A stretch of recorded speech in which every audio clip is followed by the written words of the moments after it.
दोस्तों, स्वागत है आपका अपने YouTube चैनल जेके भाई कोकल सर पे। एक बार फिर आपके सामने नए जोश और जुनून के साथ लाए ज्योग्राफी की प्रेजेंटेशन, वो भी क्वेश्चन प्रेजेंटेशन।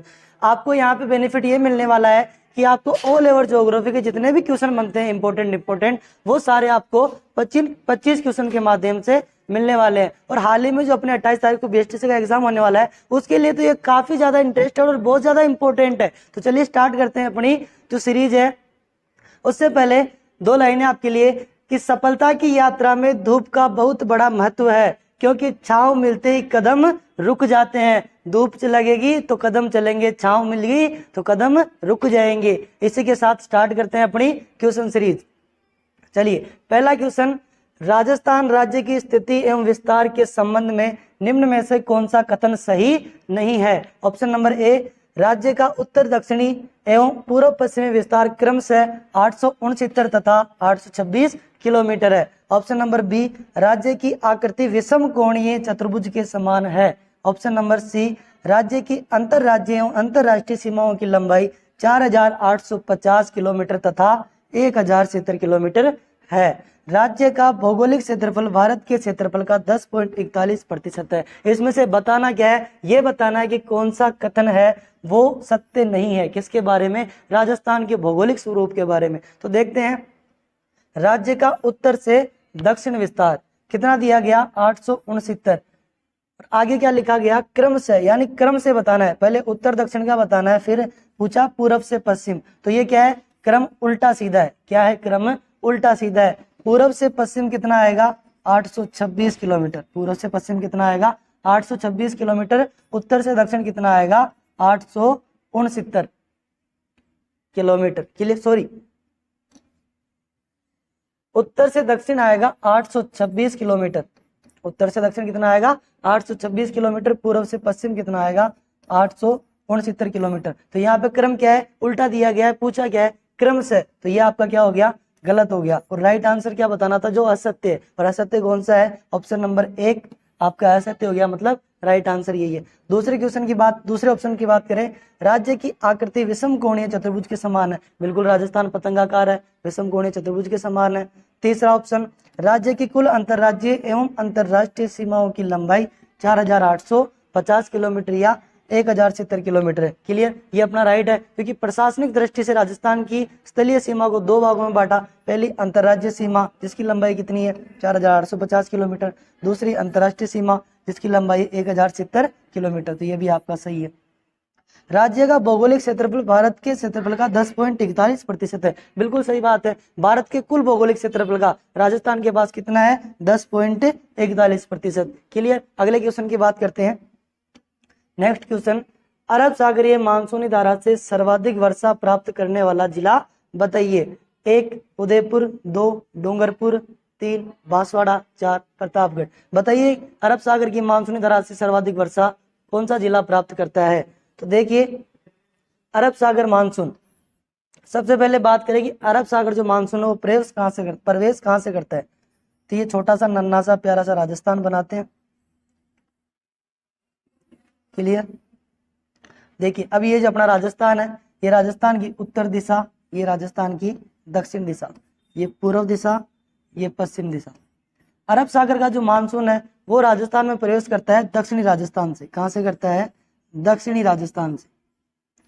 क्लियर? अब दक्षिणी राजस्थान से अरब सागर का मानसून प्रवेश करेगा तो सबसे पहले या सर्वाधिक वर्षा प्राप्त कौन सा जिला करेगा? वो करेगा आपके डूंगरपुर जिला। कौन सा करेगा? डूंगरपुर जिला, क्योंकि डूंगरपुर जिला यहाँ पे स्थित है, राजस्थान के बिल्कुल दक्षिणी छोर पे। क्लियर? पूछा ये अरब सागरीय मानसूनी धारा से सर्वाधिक वर्षा प्राप्त करने वाला जिला बताइए। तो आंसर क्या हो जाएगा? डूंगरपुर जिला अरब सागरीय मानसूनी धारा से सर्वाधिक वर्षा प्राप्त करता है। क्लियर? उसके बाद बाकी के ऑप्शंस की बात करें तो उदयपुर जो संभाग है, उदयपुर जिला है। अब संभाग की बात करते हैं। उदयपुर जो संभाग है, इस संभाग के अंदर दक्षिण पूर्व से आने वाली बंगाल की खाड़ी की मानसूनी धारा, कौन सी खाड़ी की?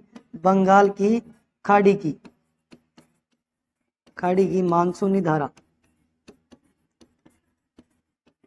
मानसूनी धारा, बंगाल की खाड़ी की मानसूनी धारा और अरब सागर की मानसूनी धारा, और अरब सागर की मानसूनी धारा का जो विलय होता है वो कहाँ होता है? देखो ये यहाँ से यहाँ आती है और ये इधर से इधर आती है। दोनों का जो विलय होता है वो किस संभाग में होता है? वो होता है उदयपुर संभाग में।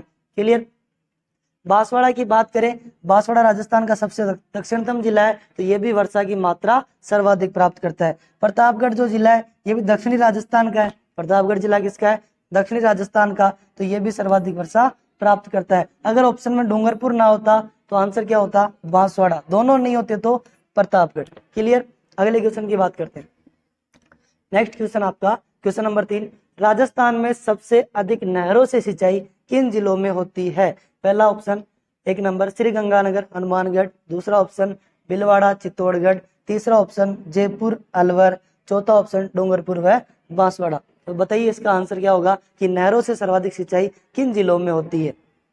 तो देखिए दोस्तों, इसका जो आंसर होगा वो होगा ऑप्शन नंबर 1 राइट आंसर होगा आपका कि गंगानगर और हनुमानगढ़ जो जिले हैं इनमें सर्वाधिक नहरों से सिंचाई की जाती है। क्लियर। जो अपनी आईजीएनपी इंदिरा गांधी नहर है, बाकी अन्य नहरें भी यहाँ पे निकाली गई है, तो सर्वाधिक नहरों से सिंचाई श्रीगंगानगर और हनुमानगढ़ में। बाकी ऑप्शंस की बात करें, भीलवाड़ा व चित्तौड़गढ़, भीलवाड़ा व चित्तौड़गढ़ में राजस्थान में सर्वाधिक नलकूपों व तालाबों से सिंचाई की जाती है। किससे की जाती है? सर्वाधिक नलकूपों व तालाबों से सिंचाई किन जिलों में? भीलवाड़ा व चित्तौड़गढ़ में। किन जिलों में? भीलवाड़ा व चित्तौड़गढ़ में। जयपुर व अलवर की बात करें, जयपुर व अलवर की बात करें तो जयपुर व अलवर में सर्वाधिक नलकूपों व कुओं से सर्वाधिक सिंचाई की जाती है। सर्वाधिक नलकूपों व कुओं से सिंचाई की जाती है। क्लियर।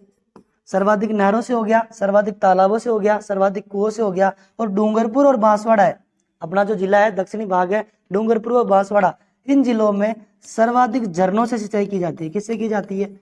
सर्वाधिक झरनों से सिंचाई की जाती है। झरनों से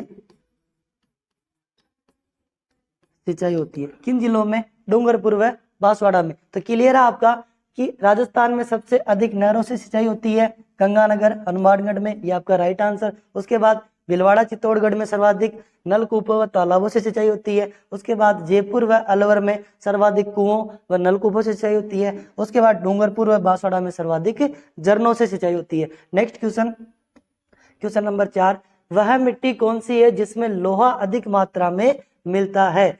ऑप्शन नंबर 1 दोमट व कच्छारी मिट्टी, ऑप्शन नंबर 2 काली व रेगुर मिट्टी, ऑप्शन नंबर 3 लाल मिट्टी, ऑप्शन नंबर 4 लाल व पीली मिट्टी। तो देखिए इसका आंसर क्या होगा, जल्दी से कमेंट कीजिए, फटाफट बताइए इसका आंसर। नॉर्मल क्वेश्चन है। देखिए इसका जो आंसर होगा वो क्या होगा, वह मिट्टी कौन सी है, मृदा की बात हो रही है, जिसमें लोहा अधिक मात्रा में मिलता है, यानी लोह अंश की मात्रा सर्वाधिक होती है। लोह अंश की मात्रा सर्वाधिक होती है लाल मिट्टी में। इसमें होती है लाल मिट्टी में, और लाल मिट्टी होने का कारण यही है लोह का ऑक्सीकरण। लोह का ऑक्सीकरण वो कैसे?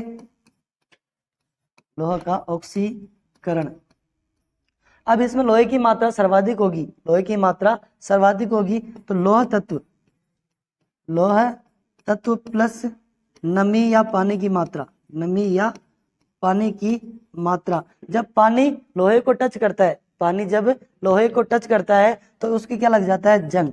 क्या लग जाता है? जंग। और इसका रंग कैसा होता है? इसका रंग लाल या मटमैला इस प्रकार का होता है। तो लाल मिट्टी में सर्वाधिक लोह अंश की मात्रा होती है। क्लियर। दोमट व कच्छारी मिट्टी ये अपने जयपुर सीकर झुंझुनू अलवर भरतपुर वाले जिलों में पाई जाती है, यानी पूर्वी मैदानी प्रदेश में। किसमें? पूर्वी मैदानी प्रदेश में पाई जाती है। काली व रेगुर मिट्टी ये अपने हाड़ौती प्रदेश की मिट्टी है। किसकी है? हाड़ौती प्रदेश की। किसकी मिट्टी है? हाड़ौती प्रदेश की मिट्टी है। कपास के लिए उत्तम मिट्टी, कपास के लिए क्या है? उत्तम मिट्टी है। उसके बाद लाल व पीली मिट्टी, इसे लेटेराइट मृदा भी कहते हैं। क्या कहते हैं? लेटेराइट मृदा। क्लियर। और ये जो मिलती है किस क्षेत्र में मिलती है? ये मिलती है चित्तौड़, भीलवाड़ा, राजसमंद, चित्तौड़, भीलवाड़ा, राजसमंद, इन क्षेत्रों में ये मिट्टी पाई जाती है। तो क्लियर आपका ये क्वेश्चन। इसका राइट आंसर क्या है? लाल मिट्टी, जिसमें लौह तत्व की मात्रा सर्वाधिक होती है। Next question, question number 5, Rajasthan में अंतरराष्ट्रीय सीमा का प्रारंभ स्थान कौन सा है? Option number 1 Sagarh Barmer, option number 2 Lunkaransar Bikaner, option number 3 Anupgarh Ganganagar, option number 4 Hindumalkot Ganganagar. तो बताइए इसका राइट आंसर क्या होगा? देखिए इसका जो राइट आंसर होगा वो क्या होगा? ये आपका छोटा सा नन्हा सा प्यारा सा मुन्ना सा राजस्थान। क्या है? राजस्थान। अब राजस्थान में जो अंतरराष्ट्रीय सीमा है वो प्रारंभ कहाँ से होती है? प्रारंभ होती है गंगानगर जिले से। कहाँ से होती है? गंगानगर जिले से। और उसके बाद अंत कहाँ होता है? अंत होता है इसका बाड़मेर जिले में। क्लियर? तो गंगानगर में कौन सा स्थान है जहां से अंतरराष्ट्रीय सीमा का प्रारंभ होता है? अंतरराष्ट्रीय सीमा का प्रारंभ होता है हिंदुमल कोट से। कहां से होता है? हिंदुमल कोट। और ये कहाँ पे है? ये आपके गंगानगर में। कहाँ है? गंगानगर में। क्लियर? अंत कहाँ होता है? इसका अंत होता है सागढ़, बाकासर गांव सागढ़। गांव का नाम आ जाए तो बाकासर गांव, सागढ़ बाड़मेर। सागढ़ बाड़मेर इसका अंत होता है। तो आपका राइट आंसर क्या हो जाएगा? ऑप्शन नंबर 4 आपका राइट आंसर हो जाएगा। हिंदुमल कोट से राजस्थान में अंतरराष्ट्रीय सीमा का प्रारंभ होता है। ये जो अंतरराष्ट्रीय सीमा है इसका निर्धारण कब हुआ था? इसका निर्धारण हुआ था 1947 को। कब हुआ था? 1947 को। डेट क्या थी? 17 अगस्त। 17 अगस्त 1947 को इसका निर्धारण किया गया था। नाम क्या दिया गया इसे? रेड क्लिफ रेखा। नाम क्या दिया गया? रेड क्लिफ रेखा। क्लियर? लेकिन हाल ही जो वर्तमान अपडेट आई है 4 अगस्त 2023 के बाद, 4 अगस्त 2023 के बाद, 4 अगस्त 2023 से पहले अंतरराष्ट्रीय सीमा से राजस्थान के 4 जिले लगते थे। कितने लगते थे? 4 जिले। कौन कौन सा?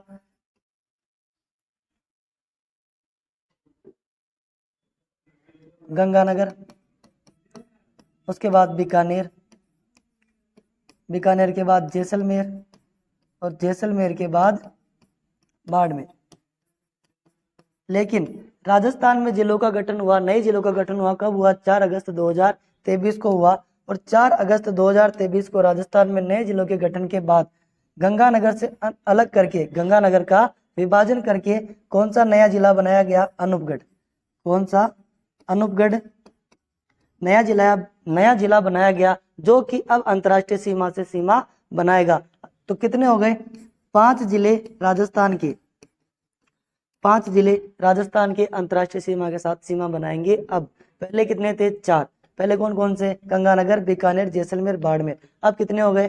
5। गंगानगर, अनूपगढ़, बीकानेर, जैसलमेर, बाड़मेर। क्लियर? सागढ़ आपका अंतिम पॉइंट हो गया, हिंदुमल कोट आपका प्रारंभ पॉइंट हो गया। अनूपगढ़ नया जिला बन गया। अनूपगढ़ क्या हुआ? नया जिला बन गया। तो ये भी क्या करेगा? अब अंतरराष्ट्रीय सीमा से सीमा बनाएगा। लोणकरणसर बीकानेर, लोणकरणसर बीकानेर है। यहाँ पे क्या होता है? जिप्सम का उत्पादन होता है।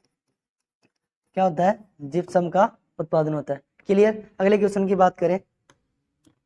नेक्स्ट क्वेश्चन 6 नंबर पे, शेरगढ़ वन्यजीव अभ्यारण्य राजस्थान में किस नदी के किनारे स्थित है? जो अपना शेरगढ़ वन्यजीव अभ्यारण्य है वो राजस्थान में किस नदी के किनारे स्थित है? Option number 1 Kali Sindh, B परवन, सी पार्वती, और डी चंबल। बताइए इसका राइट आंसर क्या होगा? देखिए इसका जो राइट आंसर होगा वो क्या होगा? कौन सा वन्यजीव अभ्यारण्य है? शेरगढ़ वन्यजीव अभ्यारण्य। क्लियर? किस नदी के किनारे, किस नदी के किनारे स्थित है? तो ये है ऑप्शन नंबर 2 परवन नदी के किनारे स्थित है। किस नदी के किनारे है? परवन नदी के किनारे। जिला कौन सा? बारा। जिला कौन सा है? बारा। किसके लिए प्रसिद्ध है? सांपों के लिए। किसके लिए प्रसिद्ध है? सांपों के लिए प्रसिद्ध है। क्लियर? परवन नदी के किनारे है, बारा में है, सांपों के लिए प्रसिद्ध है। कौन सा? शेरगढ़ वन्यजीव अभ्यारण्य। क्लियर? उसके बाद बात करें काली सिंध की। काली सिंध जो नदी है इसका उद्गम कहाँ से होता है? इसका उद्गम होता है देवास से। कहाँ से होता है? देवास क्षेत्र से। और देवास कहाँ है? मध्य प्रदेश में। देवास कहाँ है? मध्य प्रदेश में। मध्य प्रदेश से इसका उद्गम होता है। उसके बाद झालावाड़ में आती है, झालावाड़ के बाद कोटा में, और कोटा में कहाँ पे? नौनेरा नामक स्थान पे। कोटा में नौनेरा नामक स्थान पे किसमें मिल जाती है? चंबल में मिल जाती है। क्लियर, चंबल नदी में मिल जाती है। काली सिंध जो परियोजना है, काली सिंध परियोजना ये बनाई गई है झालावाड़ में। कहाँ बनाई गई है? झालावाड़ में। काली सिंध परियोजना कहाँ बनाई गई है? झालावाड़ में। क्लियर। उसके बाद बात करें पार्वती नदी की। इसकी बात करें पार्वती नदी की, तो पार्वती नदी का उद्गम होता है सीहोर क्षेत्र से। कहाँ से होता है? सीहोर क्षेत्र। और ये कहाँ है? ये भी आपके एमपी में। कहाँ पे है? एमपी से इसका उत्पादन होता है। सीहोर क्षेत्र से इसका उद्गम होता है, सॉरी उत्पादन क्या, उद्गम होता है। सीहोर क्षेत्र से इसका उद्गम होता है। कहाँ से? एमपी से। क्लियर। उसके बाद ये भी किस में मिल जाती है? चंबल में। किस में मिल जाती है? चंबल में। सवाई माधोपुर जिले में, सवाई माधोपुर जिले में किस नदी में मिल जाती है? चंबल नदी में। किस स्थान पे? पलिया नामक स्थान पे। पलिया नामक स्थान पे किस में मिल जाती है? चंबल नदी में। चंबल के बारे में आप जानते हो, चंबल का उद्गम होता है मध्य प्रदेश की जानापाव पहाड़ी से। कहाँ से होता है? जानापाव पहाड़ी से। राजस्थान की सबसे लंबी नदी, राजस्थान की नित्यवाही नदी, राजस्थान की कामधेनु किसे कहा जाता है? चंबल नदी को। राजस्थान की कामधेनु, राजस्थान की नित्यवाही, राजस्थान की सबसे लंबी नदी। और राजस्थान में इस नदी का अपवाह तंत्र क्या है? सबसे बड़ा अपवाह तंत्र है। क्लियर। नेक्स्ट क्वेश्चन की बात करें, अगला क्वेश्चन, राजस्थान के वह जिले जिनकी राजनीतिक सीमा भारत के किसी अंतरराज्यीय या अंतरराष्ट्रीय सीमा से नहीं लगती है। वह जिले बताने हैं जिनकी सीमा ना तो अंतरराष्ट्रीय सीमा से लगती है और ना ही अंतरराज्यीय सीमा से लगती है। क्लियर। ऑप्शन देखते हैं। पहला ऑप्शन प्रतापगढ़, दौसा, टोंक, बांसवाड़ा, राजसमंद। पहले ऑप्शन में क्या है? प्रतापगढ़, दौसा, टोंक, बांसवाड़ा, राजसमंद। दूसरा पाली, जयपुर, नागौर, धौलपुर, अजमेर। तीसरा बूंदी, दौसा, राजसमंद, पाली, जोधपुर। चौथा करौली, भीलवाड़ा, दौसा, नागौर, टोंक। ढूंढना क्या है? वह जिले ढूंढने हैं जो ना तो अंतरराष्ट्रीय सीमा बनाते हैं और ना ही अंतरराज्यीय सीमा बनाते हैं। क्लियर। देखते हैं पहला ऑप्शन। सबसे पहले बात करें तो राजस्थान में ऐसे जिले कितने हैं? तो ऐसे जिले हैं राजस्थान में 8। ऐसे जिले राजस्थान में 8 है जो ना तो अंतरराज्यीय बनाते हैं ना ही अंतरराष्ट्रीय बनाते हैं। अब ये 8 कौन कौन से हैं वो इसमें ढूंढने हैं। 8 कौन कौन से हैं? इसमें एक ही ऑप्शन में ढूंढने की 8 इसमें से कौन कौन से जो अंतरराज्यीय अंतरराष्ट्रीय नहीं बनाते। प्रतापगढ़ की बात करें सबसे पहले, ऑप्शन नंबर 1 में प्रतापगढ़। प्रतापगढ़ एमपी के साथ सीमा बनाता है, मतलब एमपी राज्य के साथ बनाता है। दौसा किसी के साथ नहीं बनाता। टोंक किसी के साथ नहीं बनाता। बांसवाड़ा जो है वो भी एमपी प्लस गुजरात के साथ सीमा बनाता है। एमपी प्लस गुजरात के साथ सीमा बनाता है। राजसमंद ना अंतरराष्ट्रीय बनाता है ना ही अंतरराज्यीय बनाता है, यानी दौसा, टोंक और राजसमंद यही निकल के आ गए। 3 ऐसे जिले हैं जो ना तो अंतरराष्ट्रीय बनाते हैं ना ही अंतरराज्यीय बनाते हैं। अगला पाली। पाली ऐसा जिला है जो ना तो अंतरराष्ट्रीय बनाता है ना ही अंतरराज्यीय बनाता है। उसके बाद जयपुर। जयपुर अपना हरियाणा के साथ बनाता है। किसके साथ बनाता है? हरियाणा के साथ सीमा बनाता है। उसके बाद नागौर ना अंतरराष्ट्रीय बनाता है ना अंतरराज्यीय बनाता है। Dholpur. Dholpur MP plus UP के साथ सीमा बनाता है। धौलपुर है एमपी प्लस यूपी के साथ सीमा बनाता है। अजमेर। अजमेर राजस्थान का केंद्रीय जिला है, ना तो अंतरराष्ट्रीय बनाता है और ना ही अंतरराज्यीय बनाता है। क्लियर। ऑप्शन नंबर 1 भी आपका कट गया, ऑप्शन नंबर 2 भी आपका कट गया। क्लियर। ऑप्शन नंबर 3 बूंदी की बात करें तो बूंदी ना तो अंतरराष्ट्रीय बनाता है और ना ही अंतरराज्यीय बनाता है। दौसा भी नहीं बनाता। राजसमंद नहीं बनाता। पाली नहीं बनाता। जोधपुर नहीं बनाता। मतलब ये सारे के सारे जिले बूंदी, दौसा, राजसमंद, पाली और जोधपुर ना तो अंतरराष्ट्रीय सीमा बनाते हैं और ना ही अंतरराज्यीय सीमा बनाते हैं। मतलब आपका राइट आंसर क्या हो जाएगा? Option number 3। राइट आंसर क्या हो जाएगा? Option number 3। लेकिन इससे पहले चौथे ऑप्शन को भी देखते हैं, क्या पता उसमें भी कुछ हो या ना हो। क्लियर। हड़बड़ाहटी कभी नहीं करनी, जल्दबाजी कभी नहीं करनी, ऑप्शन सारे पढ़ने उसके बाद आंसर देना। क्लियर। चौथे की बात करें करौली। करौली एमपी के साथ बनाता है। करौली एमपी के साथ बनाता है। भीलवाड़ा एमपी के साथ बनाता है, जो कि एमपी के साथ सबसे कम सीमा बनाता है। और कुल स्थलीय सीमा में बात आ जाए तो भीलवाड़ा सबसे कम सीमा बनाता है। क्लियर। दौसा किसी के साथ नहीं बनाता। नागौर किसी के साथ नहीं बनाता। टोंक किसी के साथ नहीं बनाता। मतलब आपका राइट आंसर तीसरा ऑप्शन बूंदी, दौसा, राजसमंद, पाली, जोधपुर ऐसे जिले हैं जो ना तो अंतरराष्ट्रीय सीमा बनाते हैं और ना ही अंतरराज्यीय सीमा बनाते हैं। क्लियर। नेक्स्ट क्वेश्चन की बात करें, अगला क्वेश्चन, मानसून प्रत्यावर्तन से राजस्थान का कौन सा जिला सर्वाधिक वर्षा प्राप्त करता है? यानी मानसून प्रत्यावर्तन से राजस्थान का कौन सा जिला है जो सर्वाधिक वर्षा प्राप्त करता है? Option number 1 Jhalawar, option number 2 Dungarpur, option number 3 Ganganagar, option number 4 Udaipur. बताना है प्रत्यावर्तन से। देखिए इसका आंसर निकालने से पहले यह पता होना जरूरी है कि मानसून प्रत्यावर्तन क्या होता है। मानसून में एक वर्ड आया प्रत्यावर्तन, तो मानसून प्रत्यावर्तन क्या होता है? मानसून प्रत्यावर्तन होता है मानसून का लौटना। क्या होता है? मानसून का लौटना मानसून प्रत्यावर्तन कहलाता है। क्या कहलाता है? मानसून प्रत्यावर्तन। मैप के अकॉर्डिंग समझे तो देखिए मैप के अकॉर्डिंग समझने में आसानी रहती है। ये आपका राजस्थान है, क्लियर। राजस्थान में दक्षिण पूर्व और उत्तर पश्चिम, राजस्थान में दक्षिण पूर्व उत्तर पश्चिम। बंगाल की खाड़ी की शाखा से राजस्थान में सर्वाधिक वर्षा होती है, तो ये क्या करती है? आगे निकल जाती है। यानी मानसून आया और आगे निकल गया, लेकिन आगे जाके जब मानसून वापस लौटता है तो उत्तरी छोर पे, किस छोर पे? उत्तरी छोर पे कौन सा जिला आता है? गंगानगर। कौन सा जिला आता है? गंगानगर। तो मानसून लौटते मानसून से या मानसून प्रत्यावर्तन से सर्वाधिक वर्षा जो प्राप्त करता है वो करता है आपका गंगानगर जिला। कौन सा करता है? गंगानगर जिला। राइट आंसर क्या हो जाएगा? गंगानगर जिला। उसके बाद बाकी ऑप्शंस की बात करें तो झालावाड़ जिला। झालावाड़ जो जिला है राज्य का सर्वाधिक वर्षा प्राप्त करने वाला जिला है। राज्य का सर्वाधिक वर्षा प्राप्त करने वाला जिला, सर्वाधिक वर्षा प्राप्त करने वाला जिला,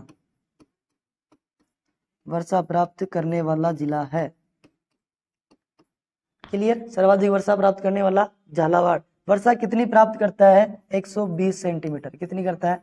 120 सेंटीमीटर। क्लियर। डूंगरपुर के बारे में बात की थी कि अरब सागरीय मानसूनी धारा से सर्वाधिक वर्षा प्राप्त कौन करता है? डूंगरपुर करता है। और बंगाल की खाड़ी से सर्वाधिक वर्षा प्राप्त कौन करता है? तो वो करता है झालावाड़। बंगाल की खाड़ी जो शाखा है मानसूनी धारा है उससे सर्वाधिक वर्षा प्राप्त करता है अपना झालावाड़ जिला। अरब सागर से डूंगरपुर जिला। उसके बाद उदयपुर की बात हो ही गई थी कि दोनों मानसूनी धाराओं का जो विलय है वो उदयपुर जिले या उदयपुर संभाग में होता है। क्लियर। नेक्स्ट क्वेश्चन की बात करें आगे। अगला क्वेश्चन, क्षेत्रफल की दृष्टि से राजस्थान का सबसे बड़ा कृषि जलवायु खंड है। कृषि का क्वेश्चन है। ऑप्शन नंबर 1 आर्द्र दक्षिणी मैदानी प्रदेश। ऑप्शन नंबर 2 बाढ़ संभाव्य पूर्वी मैदानी प्रदेश खंड।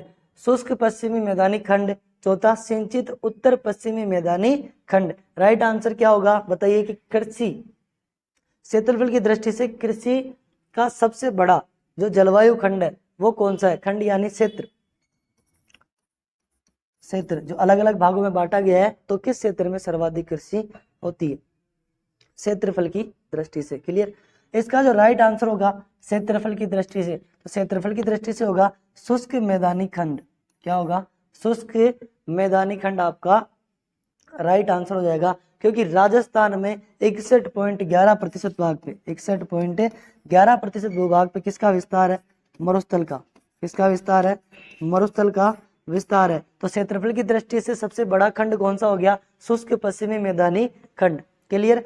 तो क्षेत्रफल की दृष्टि से पूछा है कि कृषि का सबसे बड़ा जलवायु खंड वो कौन सा होगा? शुष्क पश्चिमी मैदानी खंड होगा। क्लियर।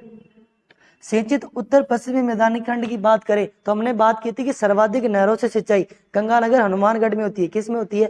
गंगानगर हनुमानगढ़ में। तो ये खंड क्या है? सर्वाधिक बड़ा नहीं है। उसके बाद बाढ़ संभाव्य पूर्वी मैदानी खंड, वह क्षेत्र जिसमें बाढ़ की संभावना ज्यादा होती है, वह क्षेत्र जिनमें बाढ़ की संभावना ज्यादा होती है। ऐसे क्षेत्र कौन कौन से अपने? ऐसे क्षेत्र अपने चंबल नदी के प्रवाह क्षेत्र के हो गए, लूणी के प्रवाह क्षेत्र के हो गए, बनास के प्रवाह क्षेत्र के हो गए। उसके बाद आर्द्र दक्षिणी मैदानी खंड। आर्द्र दक्षिणी मैदानी खंड है। क्या वर्ड आया? आर्द्र।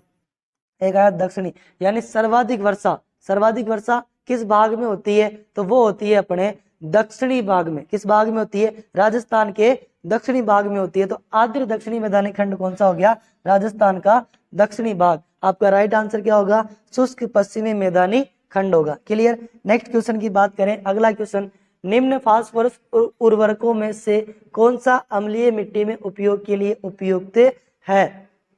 रॉक फास्फेट, अमोनियम फास्फेट, 1 व 2 दोनों, इनमें से कोई नहीं।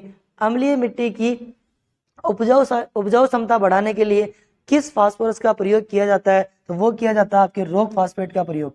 किसका किया जाता है? रॉक फास्फेट का प्रयोग किया जाता है। राइट आंसर क्या हो जाएगा?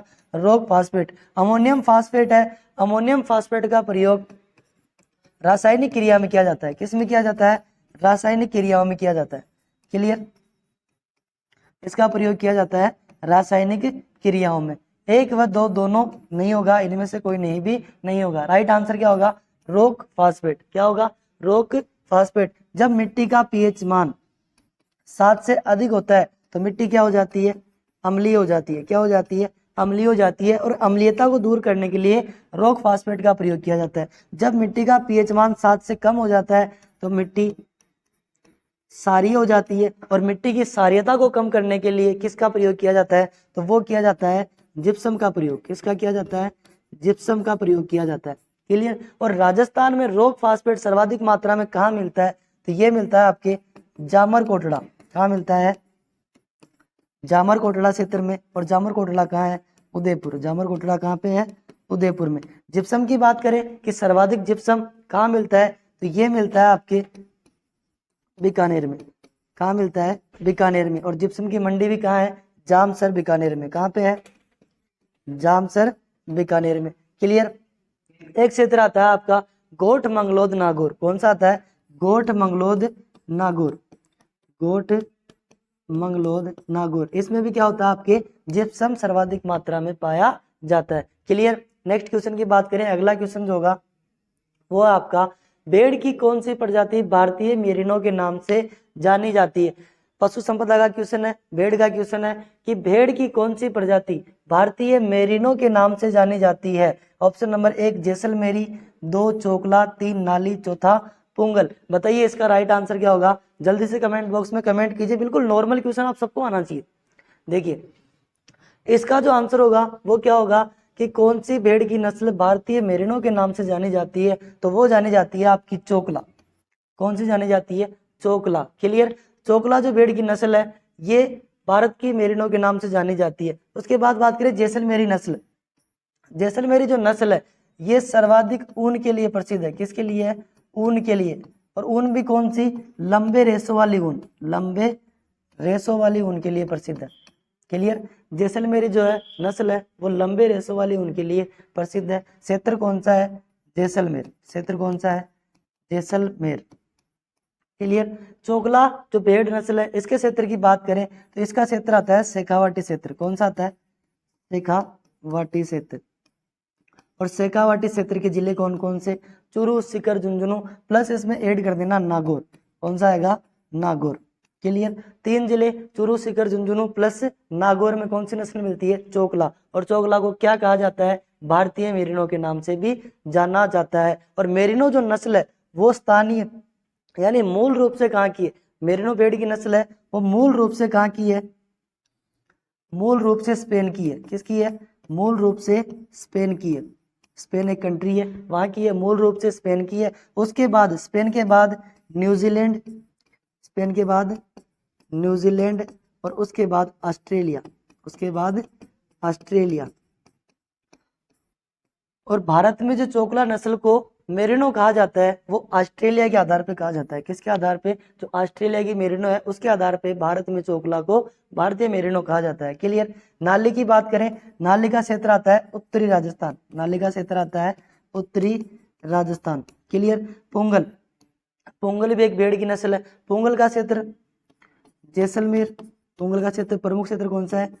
Jaisalmer, Barmer, Jaisalmer, Barmer plus Bikaner. Jaisalmer, Barmer plus Bikaner. Clear? अगले क्वेश्चन की बात करें, नेक्स्ट जो क्वेश्चन है देखिए क्वेश्चन नंबर 12।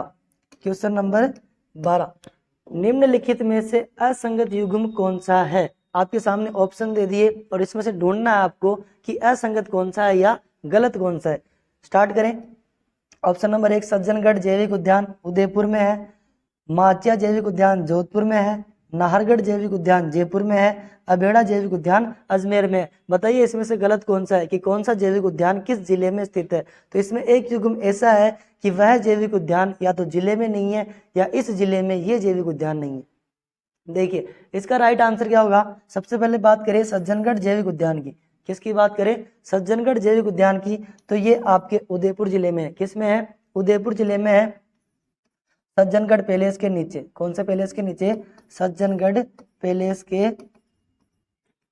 निचले क्षेत्र में, किसमें है, सज्जनगढ़ पैलेस के निचले क्षेत्र में है राजस्थान का प्रथम जैविक उद्यान। राजस्थान का प्रथम जैविक उद्यान क्या है, राजस्थान का प्रथम जैविक उद्यान कौन सा, सज्जनगढ़ जैविक उद्यान। स्थापना 12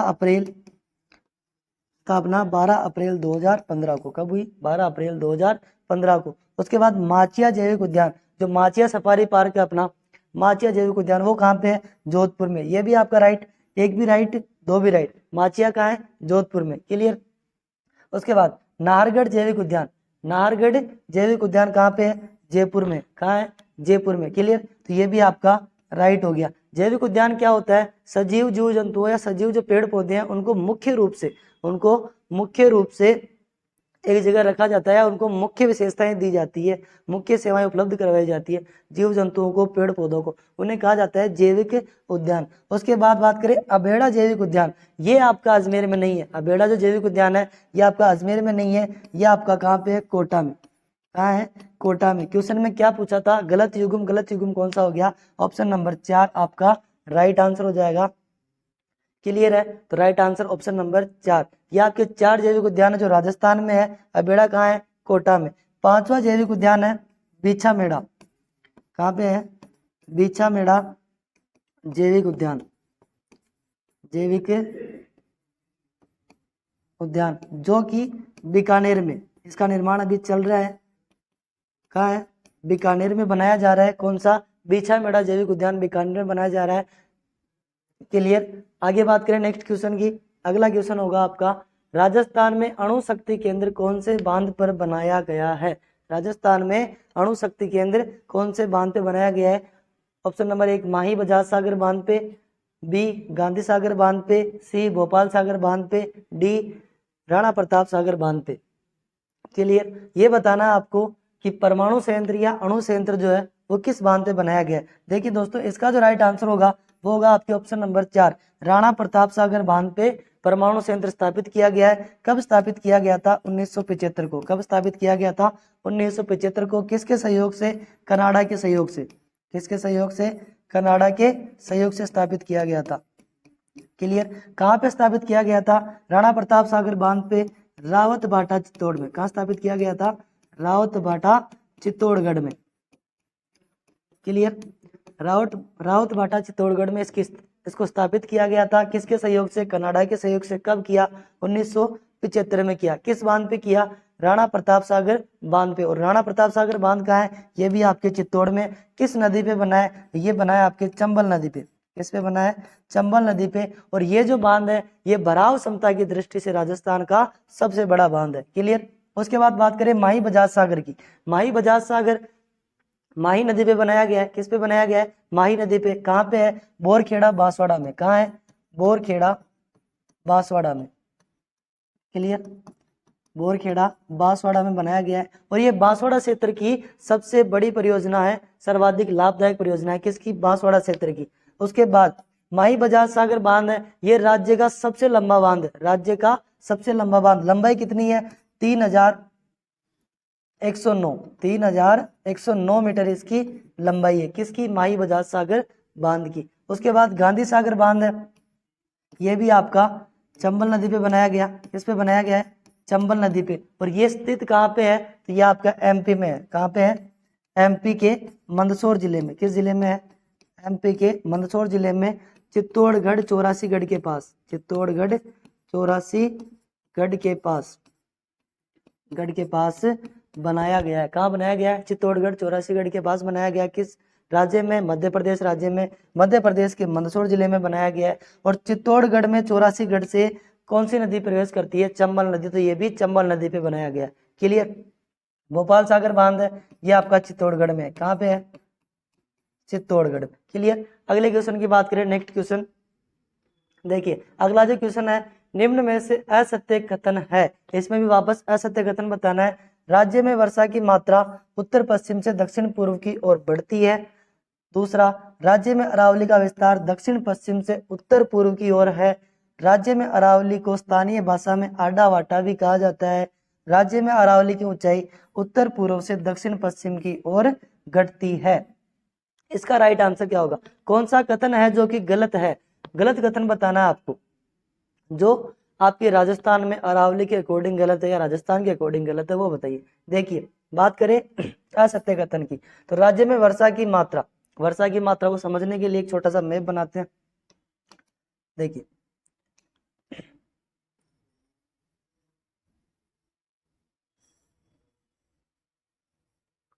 ये आपका राजस्थान का नन्हा सा प्यारा सा छोटा सा मैप हो गया। इसमें बात करें किसकी, वर्षा की मात्रा की, तो ये आपका दक्षिणी पूर्वी राजस्थान, कौन सा राजस्थान है, दक्षिणी पूर्वी राजस्थान। और राजस्थान में सर्वाधिक वर्षा जो होती है, राजस्थान में सर्वाधिक वर्षा जो होती है,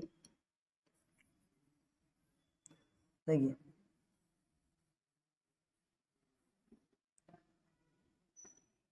बात करें आगे, ये आपका दक्षिणी पूर्वी राजस्थान। क्लियर। राजस्थान में सर्वाधिक वर्षा होती है किससे, बंगाल की खाड़ी की मानसूनी धारा से। किससे होती है, बंगाल की खाड़ी, बंगाल की खाड़ी की मानसूनी धारा से। और बंगाल की खाड़ी की मानसूनी धारा प्रवेश कहाँ से करती है, दक्षिणी पूर्वी राजस्थान से। कहाँ से करती है, दक्षिणी पूर्वी राजस्थान से। तो सर्वाधिक वर्षा कहाँ होगी, दक्षिणी पूर्वी राजस्थान में। कहाँ होगी, दक्षिणी पूर्वी राजस्थान में। उसके बाद राजस्थान में अरावली का जो विस्तार है, अरावली का जो विस्तार है वो आपका दक्षिण पश्चिम से लेके उत्तर पूर्व की ओर है। किस ओर है, दक्षिण पश्चिम से लेके उत्तर पूर्व की ओर। तो बंगाल की खाड़ी के मानसून को पश्चिमी राजस्थान की ओर नहीं जाने देती, यानी राजस्थान में आडी, यानी राजस्थान में जल विभाजक का कार्य भी करती है। राजस्थान में आडी जिसे बोलते हैं आडा वाटा, स्थानीय भाषा में क्या बोला जाता है, आडा वाटा। तो ये आपका तीसरा भी राइट है।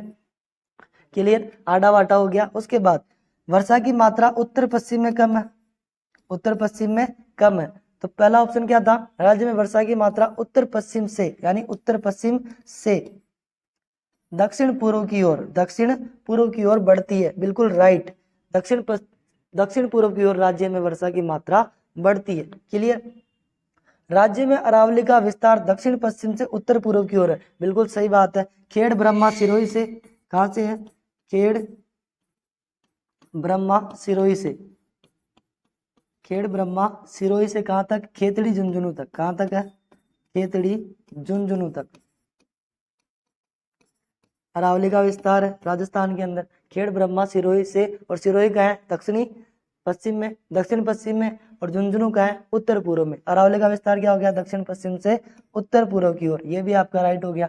उसके बाद राज्य में अरावली की ऊंचाई उत्तर पूर्व से दक्षिण पश्चिम की ओर घटती है। ये आपका यहाँ पे गलत हो जाएगा। क्यों, क्योंकि राज्य में जो अरावली की ऊंचाई है वो उत्तर पूर्व से दक्षिण पश्चिम की ओर घटती नहीं है, वो बढ़ती है। क्या करती है, बढ़ती है। कैसे, अरावली की सबसे ऊंची चोटी गुरु शिखर, कौन सी है, गुरु शिखर। इसकी ऊंचाई कितनी है, देखिए इसकी जो ऊंचाई है वो आपके 1722 मीटर। जिला कौन सा, सिरोही, जिला कौन सा हो गया, सिरोही। और ये क्या हो गई आपकी दक्षिणी अरावली, क्या हो गई आपकी दक्षिणी अरावली, दक्षिण में स्थित है सिरोही।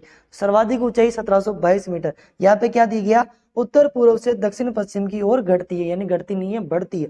क्लियर। उसके बाद मध्य अरावली की सबसे ऊंची चोटी तारागढ़, कौन सी आ जाएगी, तारागढ़। ऊंचाई कितनी, 873 मीटर। ऊंचाई कितनी है, 873 मीटर। यह आपके मध्य अरावली की सबसे ऊंची चोटी होगी। उसके बाद उत्तरी अरावली की सबसे ऊंची चोटी हो जाएगी आपके रघुनाथगढ़। कौन सी हो जाएगी, रघुनाथगढ़। और ये कहाँ आपके, ये आपके सीकर में। कहाँ पे है, सीकर में। इसकी ऊंचाई कितनी है, 1055। ऊंचाई कितनी है, 1055। यानी इस सीक्वेंस के हिसाब से सिरोही में सर्वाधिक ऊंची तारागढ़ का है, अजमेर, अजमेर में उससे कम, उसके बाद सीकर, सीकर में उससे कम। तो सीक्वेंस आपका क्या हो गया कि दक्षिण पश्चिम से उत्तर पूर्व की ओर अरावली में ऊंचाई की मात्रा घटती है, ना कि बढ़ती है। क्लियर। और ये आपका उल्टा दिया गया। राइट आंसर क्या हो जाएगा, ऑप्शन नंबर 4 आपका राइट आंसर हो जाएगा। क्लियर। अगले क्वेश्चन की बात करें, नेक्स्ट क्वेश्चन, वह झील जिसके एक टापू पर आइसलैंड रिसोर्ट नामक होटल बनाया गया है। ऑप्शन नंबर 1 राजसमंद, 2 फतेह सागर, 3 जयसमंद झील, चौथा स्वरूप सागर। राइट आंसर बताना है कि कौन से झील के टापू पर आइसलैंड रिसोर्ट नामक होटल बनाया गया है। तो इसका राइट आंसर क्या होगा, इसका राइट आंसर होगा ऑप्शन नंबर 3 जयसमंद झील।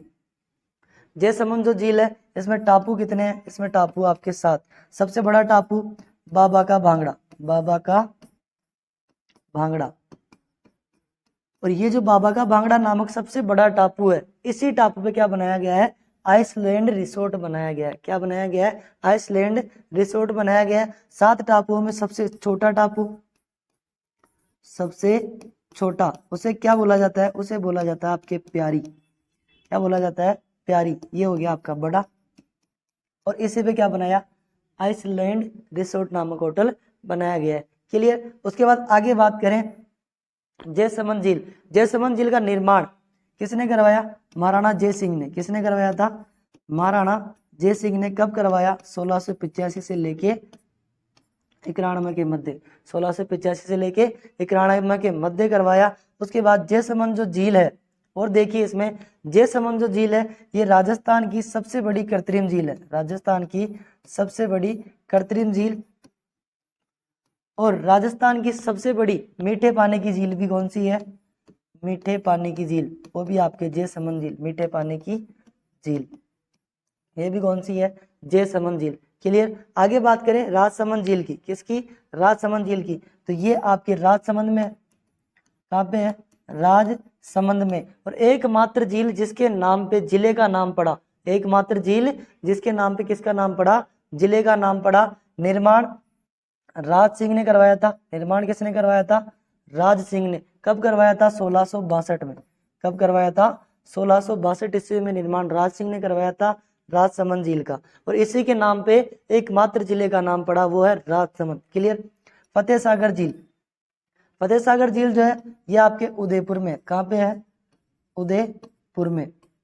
और फतेह सागर झील का पुनः निर्माण किसने करवाया था, फतेह सिंह ने। किसने करवाया था, पुनः निर्माण, पुनः जो निर्माण करवाया था वो करवाया था महाराणा फतेह सिंह ने। किसने करवाया था, महाराणा फतेह सिंह ने। और फतेह सागर झील है, इससे पिछोला झील को जल की आपूर्ति की जाती है। जब पिछोला झील में जल की मात्रा कम होती है तो पिछोला झील को जल की आपूर्ति की जाती है। और किसके माध्यम से की जाती है, तो फतेह सागर और पिछोला को जोड़ने वाली झील कौन सी है, स्वरूप सागर। और ये भी कहाँ है, आपके उदयपुर में। क्लियर। और स्वरूप सागर जो झील है इसका निर्माण करवाया था 1857 में। कब करवाया था, 1857 में स्वरूप सिंह द्वारा। किसके द्वारा करवाया गया, स्वरूप सिंह के द्वारा। क्लियर। तो इसमें आपका राइट आंसर क्या हो जाएगा, जयसमंद झील। बाकी की झीलें आपको याद रखनी है क्योंकि एग्जाम में काफी बेनिफिट मिलने वाला है। मैंने स्टार्टिंग में कहा था कि ये ऐसे क्वेश्चन है जिनमें आपको बहुत ज्यादा फायदा मिलने वाला है। नेक्स्ट क्वेश्चन की बात करें, अगला क्वेश्चन, निम्नलिखित में से कौन सी एक परंपरागत जल संरक्षण की विधि नहीं है। ऑप्शन नंबर 1 नाड़ी, 2 खड़ीन, तीसरा तालाब और चौथा टोबा। परंपरागत जल संरक्षण की विधि नहीं है तो इसमें आ जाएगा आपके तालाब।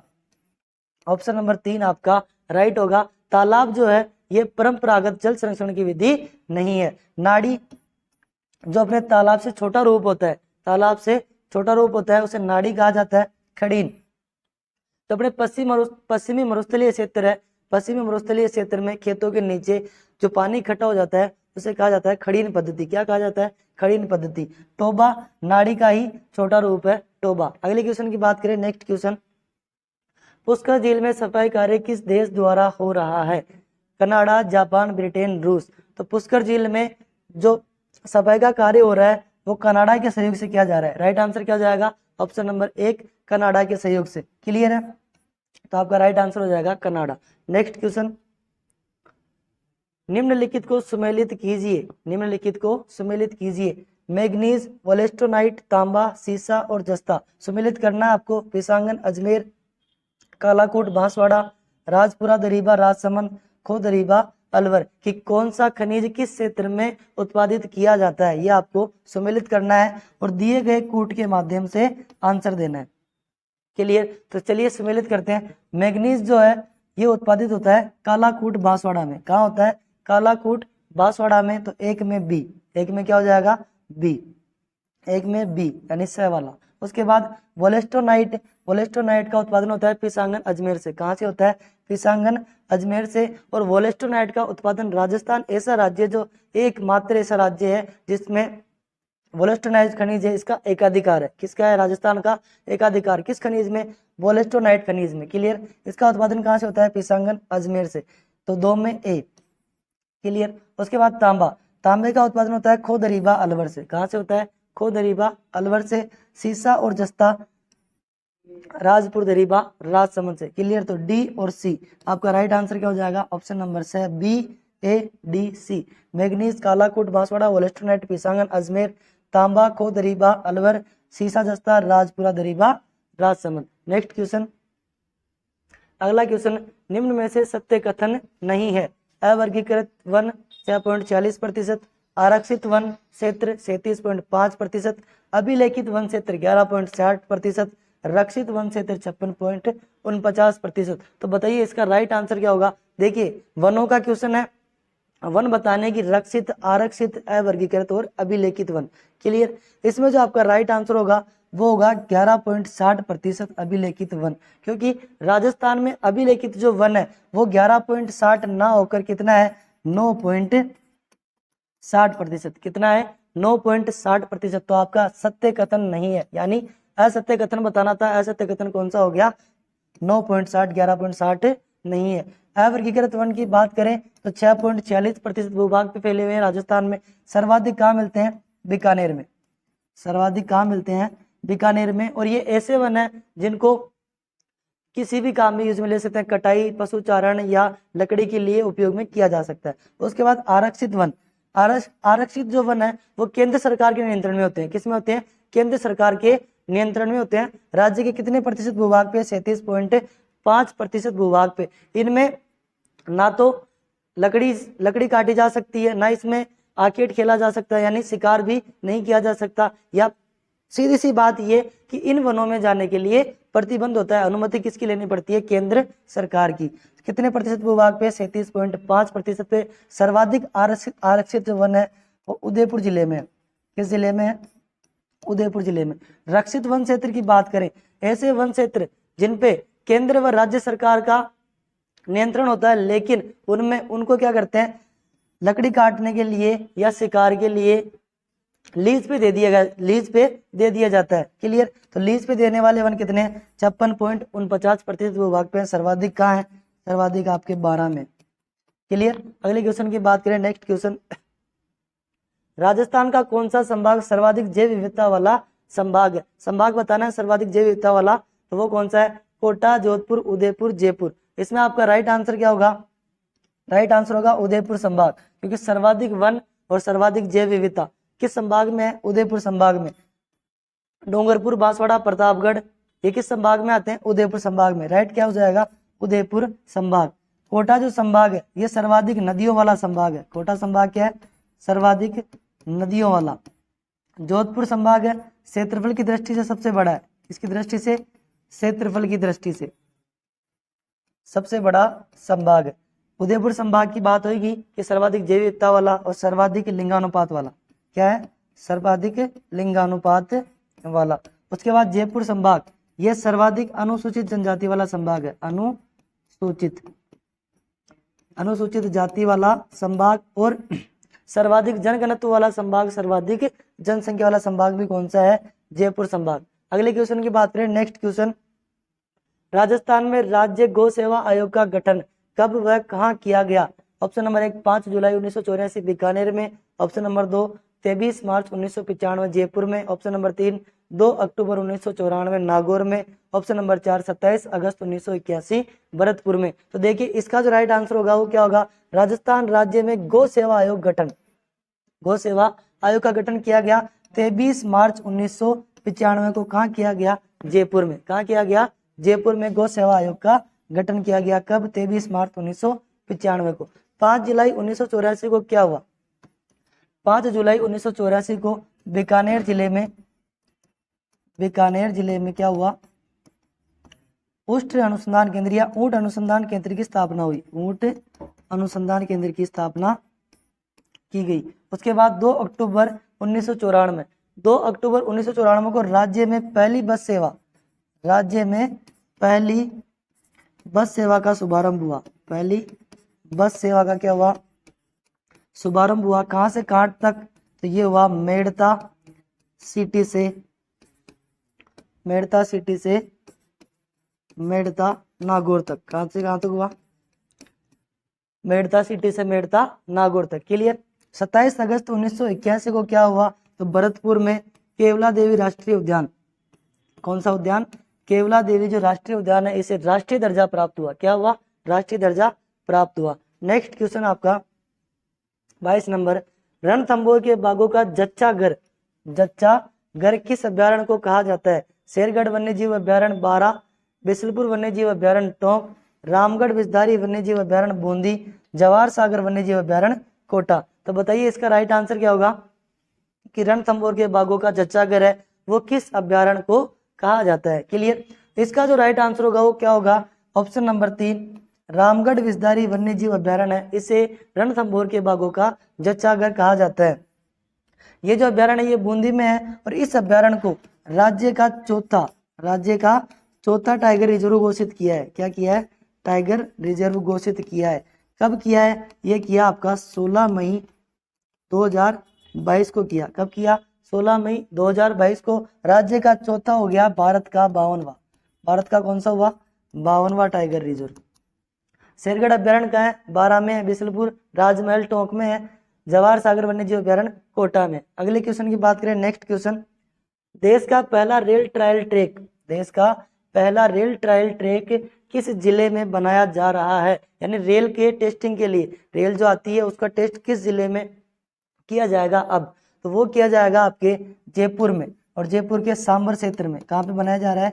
जयपुर के सांबर क्षेत्र में देश का पहला रेल ट्रायल ट्रैक बनाया जा रहा है। क्लियर। नेक्स्ट क्वेश्चन, अगला क्वेश्चन है आपका, निम्न में से गलत युग्म की जांच कीजिए। गलत युग्म ढूंढना है। केंद्रीय बेस प्रजनन केंद्र वल्लभ नगर, केंद्रीय बकरी एवं भेड़ अनुसंधान केंद्र एवं प्रजनन केंद्र अविका नगर, उसके बाद उस्ता कला के प्रमुख कलाकार हिसामुद्दीन और अश्व प्रजनन केंद्र रामसर। इसका जो गलत युग्म होगा वो क्या होगा? देखिए, केंद्रीय बेस प्रजनन केंद्र ये कहाँ पे है? वल्लभ नगर चित्तौड़गढ़ में,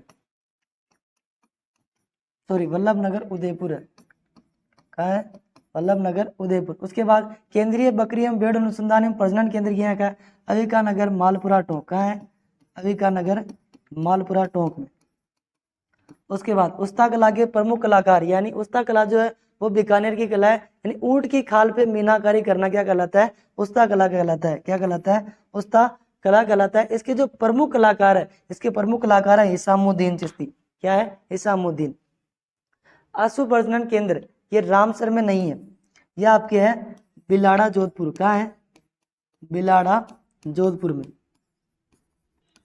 अश्व प्रजनन केंद्र कहाँ पे है? बिलाड़ा जोधपुर में है। रामसर में क्या है? बकरी चारा केंद्र, बकरी चारा अनुसंधान केंद्र। कौन सा है? बकरी चारा अनुसंधान केंद्र। और ये कहाँ पे है? ये आपके अजमेर में। कहाँ है? अजमेर में स्थित है। क्लियर। तो आपका राइट आंसर क्या होगा? ऑप्शन नंबर 4 अश्व प्रजनन केंद्र है, यह आपका गलत युग्म है। क्लियर। नेक्स्ट क्वेश्चन, निम्नलिखित में से राज्य के वे जिले कौन से हैं जिनमें वन्य जीव संरक्षित स्थल नहीं है? यानी वह जिले बताने हैं जिनमें वन्य जीव अभ्यारण्य नहीं है। तो ऐसे कौन से जिले हैं? चूरू में, sorry option number 1 Udaipur, Rajsamand, B Churu, Bikaner, Pali, Jalore, Dungarpur व बांसवाड़ा। ऐसे कौन से जिले हैं जिनमें अभ्यारण्य नहीं है? उदयपुर में सज्जनगढ़ अभ्यारण्य है, राजसमंद में कुंभलगढ़ अभ्यारण्य है, चूरू में तालछापर अभ्यारण्य है, बीकानेर में गजनेर अभ्यारण्य है, पाली में ये जो कुंभलगढ़ अभ्यारण्य है भेड़ अभ्यारण्य, सॉरी भेड़िए का जो अभ्यारण्य है ये राजसमंद और पाली में इसका विस्तार है। जालौर में कौन सा? एकमात्र भालू अभ्यारण्य। जालौर में कौन सा है? एकमात्र भालू अभ्यारण्य। लेकिन डूंगरपुर व बांसवाड़ा ये ऐसे जिले हैं जिनमें एक भी वन्यजीव अभ्यारण्य नहीं है। आशा करता हूँ आपको वीडियो समझ में आएगा। लाइक करो, सब्सक्राइब करो, आगे से आगे हमारे चैनल को शेयर करो और ऐसी धमाकेदार और भी वीडियो देखने के लिए हमारे साथ जुड़े रहिए। जय हिंद, जय भारत, धन्यवाद।